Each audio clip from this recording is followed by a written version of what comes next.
Hey there, folks! Tonight we're diving into a topic that's drier than a popcorn fart in a sandstorm, but infinitely more important: the Trump administration's environmental policies, specifically its plans to repeal the EPA's endangerment finding. Now, I know what you're thinking. John, you promised us jokes, not a lecture on bureaucratic jargon. And you're right, but trust me, this is some scary stuff. We're talking about a decision that could have dire consequences for our planet and future generations. So buckle up, buttercups, because it's about to get real.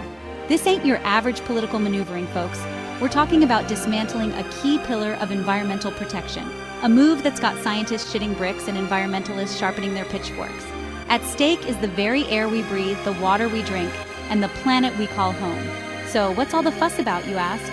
Well, it all boils down to a little something called the endangerment finding, a seemingly innocuous term that carries the weight of the world on its shoulders. It's the EPA's official recognition that greenhouse gases, like those emitted from our cars and factories, pose a significant threat to human health and the environment. In simpler terms, it's like the government finally acknowledging that, yes, smoking is bad for you, after decades of big tobacco telling you otherwise. Only this time, the stakes are even higher, because we're talking about the health of the entire planet, not just your lungs. Imagine a world where our children can't enjoy the simple pleasures of playing outside because the air is too polluted, or where countless species face extinction because their habitats have been destroyed by climate change. The endangerment finding is crucial because it underpins regulations that push for cleaner energy and reduced emissions. Without it, we lose a powerful tool in the fight against climate change. So, let's stay informed and engaged, because the future of our planet depends on it. Together, we can make a difference and ensure a healthier, more sustainable world for generations to come. Now, this endangerment finding wasn't just some arbitrary decree dreamt up by bureaucrats with too much time on their hands. It was a meticulously crafted conclusion, born out of necessity and driven by the urgency of our times. It was the culmination of years of scientific research, mountains of evidence, and countless hours of painstaking analysis. This body of work revealed a growing consensus that climate change is real, it's happening now, and it's accelerating at an alarming rate. And the evidence pointed overwhelmingly to human activity as the primary driver of this global crisis. Back in 2007, the Supreme Court ruled that the EPA had the authority, nay, the responsibility, to regulate greenhouse gases under the Clean Air Act. This landmark decision was a turning point, a legal affirmation that the government could and should take action to protect the environment. This landmark decision paved the way for the endangerment finding, a critical step in our fight against climate change, which was officially issued in 2009, marking a significant milestone in environmental policy. Think of it as the legal foundation upon which all subsequent climate policies were built, a cornerstone of our efforts to combat global warming. This finding was a game-changer, folks. It was a beacon of hope in a world grappling with the realities of climate change. It empowered the EPA to regulate greenhouse gas emissions from vehicles, power plants, and other major sources, giving them the tools they needed to make a real impact. It led to the development of fuel efficiency standards, pushing the automotive industry towards more sustainable practices. The promotion of renewable energy sources like wind and solar power became a priority, driving innovation and investment in clean technologies. And a whole host of other measures aimed at curbing our carbon footprint were set into motion, from recycling programs to urban green spaces. Essentially, the endangerment finding was like giving the EPA a big fat hammer and telling them to go after those pesky greenhouse gases with all their might. And for a while there, it seemed like we were making some progress, however small. The air was getting cleaner, and the future looked a bit brighter. But then, like a wrecking ball in a china shop, the Trump administration came along, ready to dismantle everything in its path, threatening to undo years of hard-won progress. Now, the Trump administration's argument for repealing the endangerment finding boils down to two words: jobs and the economy. They claim that these environmental regulations are too burdensome, that they stifle economic growth and kill jobs. And look, I get it. Nobody likes being told what they can and can't do, especially when it comes to their businesses. But here's the thing: the cost of inaction far outweighs any perceived economic benefits of deregulation. We're talking about potentially catastrophic consequences, from more frequent and severe natural disasters to rising sea levels that could displace millions of people. It's like saying, Sure, this fire extinguisher is expensive, but think of all the money we'll save by not having to put out any fires. Except in this case, the fire is our planet, and there's no backup planet to escape to once this one's toast. Now, to be fair, there are those who support the repeal of the endangerment finding.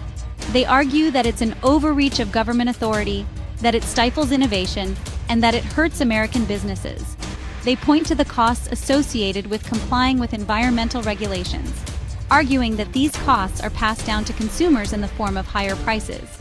They also claim that these regulations make American businesses less competitive in the global market.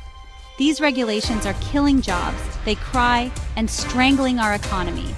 They paint a picture of a dystopian future where the government controls every aspect of our lives, from the cars we drive to the light bulbs we screw in. Section 5. A chorus of concerned scientists sound the alarm. But here's the thing, folks. The vast majority of scientists agree that climate change is real. It's caused by human activity, and it poses a serious threat to our planet. We're talking about an overwhelming consensus from the world's leading scientific organizations, not just a few fringe lunatics in lab coats. These experts warn that repealing the endangerment finding would be a colossal mistake, a giant leap backward in the fight against climate change. They point to the mountains of evidence documenting the rising global temperatures, the melting glaciers, the more frequent and severe heat waves, droughts, and floods. This is not a hoax, folks, they plead. This is our reality, and we're running out of time to act. They warn that ignoring the science and delaying action will only make the problem worse, leading to more catastrophic consequences down the line. Section 6. A global ripple effect, international implications. Now, the impact of repealing the endangerment finding wouldn't be confined to the United States. This decision has far-reaching consequences that extend well beyond American borders. Oh no, folks, this is a global issue, and the rest of the world is watching with a mixture of disbelief and horror. The international community is deeply concerned about the potential fallout. The Paris Agreement, a landmark international accord aimed at combating climate change, was signed by nearly 200 countries, including the United States. This agreement represents a unified global effort to tackle one of the most pressing issues of our time. But with the Trump administration pulling out of the agreement and now seeking to dismantle its own domestic climate policies, it sends a clear message to the rest of the world. We don't give a damn about your planet, and we're not going to lift a finger to help. This stance is not just a domestic issue. It has international ramifications. This go-it-alone approach undermines global efforts to address climate change and could have ripple effects across the globe. The consequences of such actions are already being felt in the form of melting glaciers, severe weather events, and widespread international protests. It could embolden other countries to follow suit, weakening their own environmental regulations and accelerating the pace of climate change.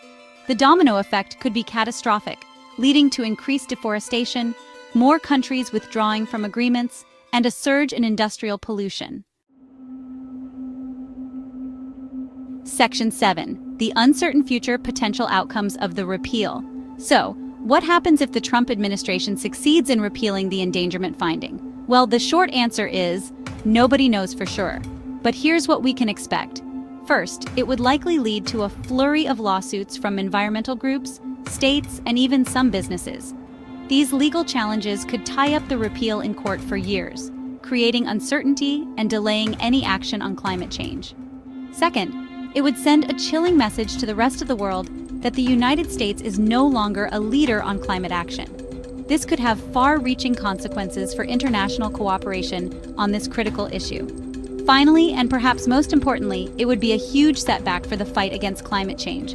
Without the EPA's authority to regulate greenhouse gases, it's unclear what, if any, action the United States would take to address this growing threat. Section 8. Beyond the dollar signs, the true cost of inaction. Look, I'm no tree-hugging hippie, but even I can see that the potential costs of inaction on climate change far outweigh any perceived economic benefits of deregulation.